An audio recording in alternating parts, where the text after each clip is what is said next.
What's up guys, Houndish here, and today we are jumping in with some Destiny 2 news and updates. A handful of updates from Bungie here, but also we'll go into a bit more depth regarding some of the content that's dropped in the game this week. Additionally, Bungie outline a little bit of stuff that'll be coming down the road, the return of wizard armor sets, minor details on the late season refresh and some upcoming reward changes, clarification about the future of potential subclasses, and a few other things in the video today. So guys, if you enjoyed this one, a rating below really does help us on the channel, but without further delay, let's get into it.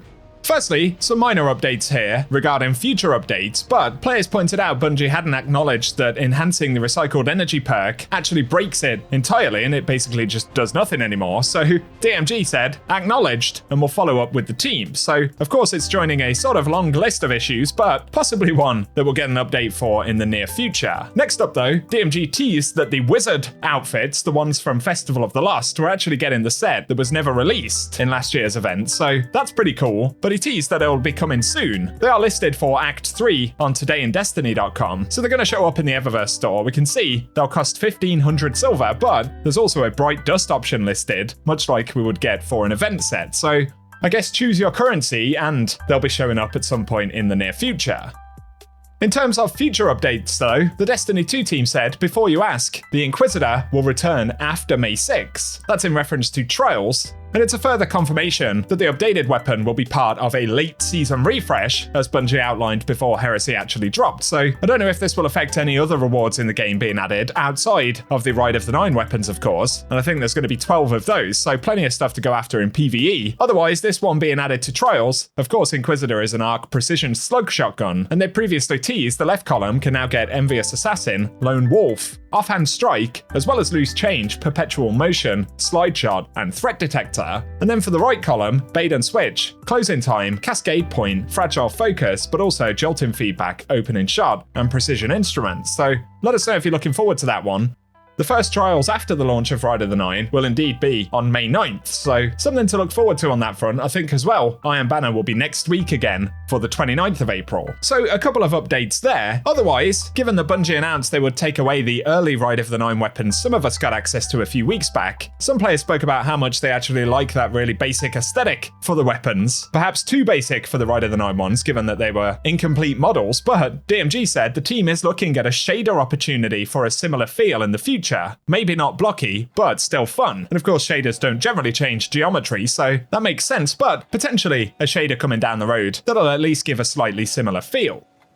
A few other bits of clarification for this week. Of course, we do have the Sunless Cell featured as the Nightfall, and Bungie had said that they'll be granting an emblem for anyone who completes a Nightfall in the Sunless Cell this week. Just worth clarifying though, from the TWID and the pop-up card at Reset, Bungie did say granting this one will require a bit of time on our side, as we need to collect data of everyone that completes a Sunless Cell Nightfall from April 22nd until April 29th. Once we have that data, the emblem will be yours. So I actually missed that part as well. It isn't granted immediately when you complete a Nightfall, but it's going to be granted at a later date. So at least good to have clarification about that. Otherwise at Reset, of course we started getting strange chess pieces dropping all over the place. And as it's turned out, we had to collect a total of 60 of them, which is pretty wild when you think about it. There's a whole bunch in the Nether, in Court of Blades, some in the Tower, and on other destinations like the EDZ and Europa, as well as Eris's apartment. So it's quite the grind really to get all of them. I think it took us 3 or 4 hours at Reset. But of course we did have to find the actual locations as well. I'll link a video down below if you want to collect all 60, as I do have a guide for it, but for the moment it doesn't award anything other than some strange coins. Also, the Triumph itself indicates that the strange coins are exotic, when for the moment they are indeed not exotic. There has been an exotic strange coin sitting in the database ever since Destiny 2 actually released. Maybe we will ultimately get it at some point when we continue this objective. Very obviously though, this is linked to Rite of the 9, or potentially even Edge of Fate, and I won't go into spoilers right here, although we have mentioned it in the past. There's going to be something that we'll be able to do with these chess pieces. Yes, it probably will be linked to chess itself in the form of some kind of secret objective or puzzle, and more than likely this will come up next Reset. I'm guessing Bungie probably figured that it would take a lot of players the majority of this week to collect all 60 of those pieces, which seems fair enough. A bit deflating if you get all of them really early on this week as nothing else really happens, but rest assured we will be able to do something with them probably at the next weekly Reset, so I will keep you posted. Otherwise, as we mentioned yesterday, we did also also get that Edge of Fate teaser. And safe to say the overall vibe here is time travel, and it also gives the impression that we're leaving our solar system and ultimately heading through some kind of portal, which we see in this planet or celestial object right here. So pretty exciting stuff. Now only a couple of weeks until we finally get all of the details about it. So share your thoughts in the comment section, and as always, I'll keep you up to date when we finally get that info.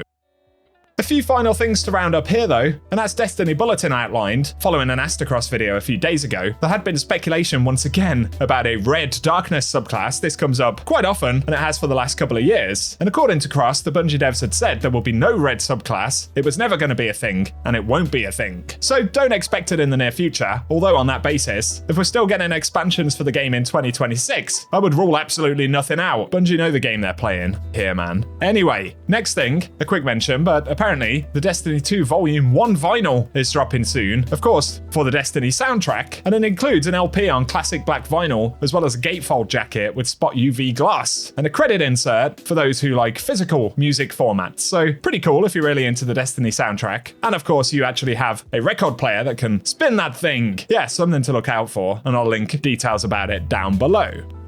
Last mention here though, moving away from Destiny for the moment, and there's going to be plenty of conversation about it in the next couple of weeks, but for anybody waiting to try and get into the Marathon Alpha, Bungie are continuing to send out batches of codes. So just because the Alpha is beginning today doesn't mean you absolutely will not get a code, because Bungie have said they'll continue to roll them out throughout the course of the Alpha, which runs up until the 4th of May. If you've already applied though via the Discord for Marathon, which I'll also link below, keep an eye out on your emails, as Bungie will send an Alpha invite that way, so look out for anything Marathon or Bungie related in your email folder, and then you can click a link from that sends you through to the redeem code page on the Bungie website, and under the tab Game Codes, if you get Alpha access, the details for it will appear there. And reportedly, Marathon leadership were nervous after the gameplay reveal reactions for Marathon, and that's why they've subsequently lifted the NDA, in the hopes that this will create more conversation around the game, but also show off more of what Marathon is actually about. And I guess in a sense, they must be reasonably confident that showing more of the game will indeed be a positive, so we'll see how it plays out in the next few weeks. But according to Paul Tassi, after the reaction to the gameplay reveal, leadership was nervous, but they tried to reassure teams, and ultimately they figured that they'd be able to hopefully shift the narrative if the NDA was indeed lifted. So